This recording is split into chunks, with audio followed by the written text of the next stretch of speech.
সবাইকে ডিজিটাল একাডেমির আজকের আলোচনায় আমন্ত্রণ জানাচ্ছি। তো ডিজিটাল একাডেমির আজকের আলোচনায় আমরা জানব বুদ্ধিমান মানুষ কীরকম হয় বা বুদ্ধিমান মানুষের বৈশিষ্ট্যগুলো কী, কীভাবে আমরা জানব যে একজন মানুষ বুদ্ধিমান। তো বুদ্ধিমত্তা জিনিসটা কি? বুদ্ধিমত্তা জিনিসটা হচ্ছে বৈরী পরিবেশে যে মানুষ যে খাপ খাওয়াতে পারে বা খাপ খাওয়ানোর যে প্রক্রিয়া, সেটাই তার বুদ্ধিমত্তা বা সেটাই তার বুদ্ধিমত্তার ক্ষমতা বা তাকেই আমরা বুদ্ধিমান বলতে পারবো।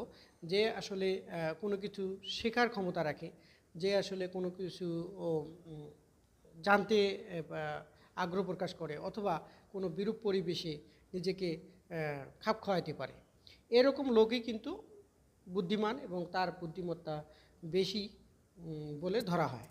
তো একজন বুদ্ধিমান মানুষ সাধারণত কোন কোন বৈশিষ্ট্য হয়ে থাকে